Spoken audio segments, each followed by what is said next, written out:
This is James Helder for iFL TV in association with Macklin's Gym Marbella. We're at the press conference today for the unification clash between FRAMPTON and QUIGG. Just witnessed the press conference. Firstly and foremost, what did you take away from that, Declan? I don't know, it was good fun though, wasn't it? It was good to watch, wasn't it? It went on a bit. I thought after Sky had asked their questions, I thought that was going to be it, but thankfully it wasn't. It was good fun, wasn't it? It's always a bit of a worry when they cut to sort of Sky Sports News live. You don't know how much on how sort of, what's the word I'm looking for, how they don't really get into it. Well, they're watching their language a little bit, so they're going to be cautious of what they're saying, how they're coming across. Yeah, but then you must say Andy Scott asked a good question. He said, "How is this going to be resolved? The whole glove thing." So yes. Good on him. I don't know. I thought one thing actually. The two fighters were both pretty happy and chirpy and joking about, and that there was the teams that were kind of getting a bit angry, but. Yeah, I think it was good fun, good press, a good way for this fight at this size to get cracking really. Didn't seem from where I was watching there was any love lost between the teams, especially Shane and Joe. What do you make of that? I don't know. I think it's all a bit tongue in cheek from both sides. They're both clearly successful trainers. Joe's a Ring Magazine Trainer of the Year. Shane's with Carl now. I mean, I'd be interested to see what happens after the fight. Because Shane said, you'll have some respect for me after the fight, inferring that Frampton wins and he's going to have to respect him. But, you often see this and they end up being friends. But wasn't with Joe Gallagher and Oliver Harrison, that was a bit of a kind of argument in the pre-fight and everything else. So, it's got to be interesting. It's a good little side story, though, the whole trainer thing. It's a good little added spice. Can you see Joe Gallagher and Shane McGuigan shaking hands after the fight and sort of putting their differences in a build-up to one side? No, probably never. In fact, Shane just said to me he hopes he never has to talk about Joe Gallagher ever again once that interview's done. So obviously I asked him another question about Joe Gallagher. As you do. Yeah, but no, I don't think they're best pals really. I don't think they ever will be.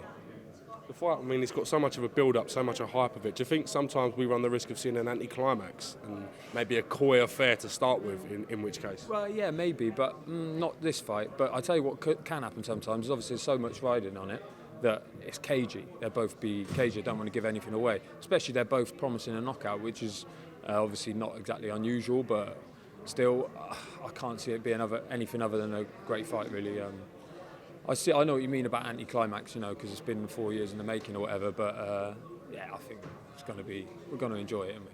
I'm just trying to big up my questions to make me seem like a better journalist. I appreciate that. I've got to say, I know no one's really giving predictions. If you had to make a prediction, are you willing to go on the record with your prediction? Are you winding me up? Oh, I've got to ask the questions. Well, to be honest, most of the time I wouldn't mind giving you a prediction, but I can't really split them. And it's one of them where I'm not going to have a penny on the bet, on the fight, not a penny, because which is very unlike you. Very much unlikely, but it can skew your enjoyment of it, I think, sometimes with these fights. If you put money on someone to win by stoppage or whatever, especially if you're trying to score it, like I'll be trying to do, it can sometimes cloud it a bit.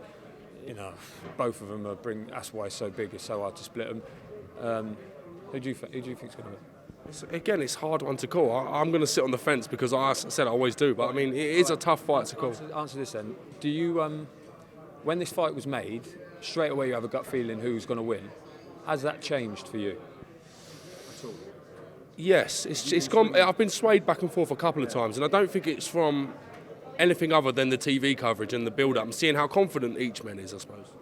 So you think that one fighter has come out of this better in terms of the media coverage? Well, I didn't say that. I wouldn't say that. Maybe one fighter surprised me more in terms of the way he's conducting himself in the press coverage, if you like. And you think that? And that's no disrespect to either man. No, but you think that could also convey that more confident, or at least more capable of winning the fight? Do you think? We say all this, but it comes down to who's going to punch who the chin the hardest. While they're wearing their underpants. While they're wearing their underpants. Yeah, it's true. It's hard to break down, isn't it? Maybe we should talk about something else. But yeah. On that note, I said I'm really looking forward to seeing it, and we've got the fans public forum tonight, which will be good. Are you going to stay around for that? Hang about? Yeah, definitely. There's so many people about.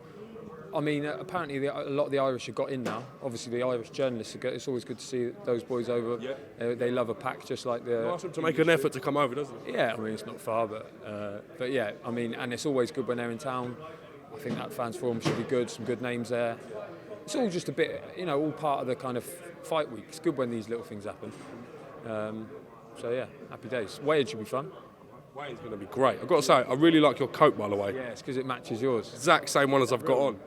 I'm not going to answer that. Here's a question for you. Are you going to get your weighing out first or what? Because you've been slipping a bit recently. I've seen a lot of people getting their videos out quicker than you. Do you know what it is? We've kind of got our own market, so we just sort of relax now. Just there's no rush. It just comes when it comes. You know what I mean? Upper tier. Upper tier level 4. Exactly.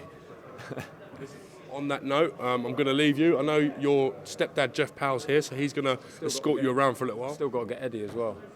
In fact, he might have gone. It really caused a fight when you went to do your last interview. People were jumping in, be like, "I'm next. This is me." You're just calm. Which one? Tranquil. Yeah. Which interview? When you was doing your QUIGG interview. I do love cutting a queue, to be fair, in these things. Because if anyone hasn't been to one of these things before, basically, unlike football, you get to speak to whoever you want. So if you go to a football match and Arsenal win, and you're like, right, I want him, basically you get no one or you get the fullback. Come to a boxing presser, you will get everyone, but you just have to wait for it. That's right. But if you get them last, sometimes you get terrible answers, so it pays to get in quickly. But Give me a generic answer that you would just hate from the last sort of question. It's been training camp's gone well. I'm in shape of my life. Or when they give you a one-sentence answer, or when you ask them something to tee them up for them to say a catch line they don't do. That's not my focus right now. Yeah, that's the worst one. That's not the focus right now, yeah. I just want to thank my team. I'm not focused on that. On that note, I would ask you some more questions, but that's not my focus right now. I appreciate you giving me some time, and we'll catch you again real soon. Sweet. Cheers, James. Thanks. Nice one.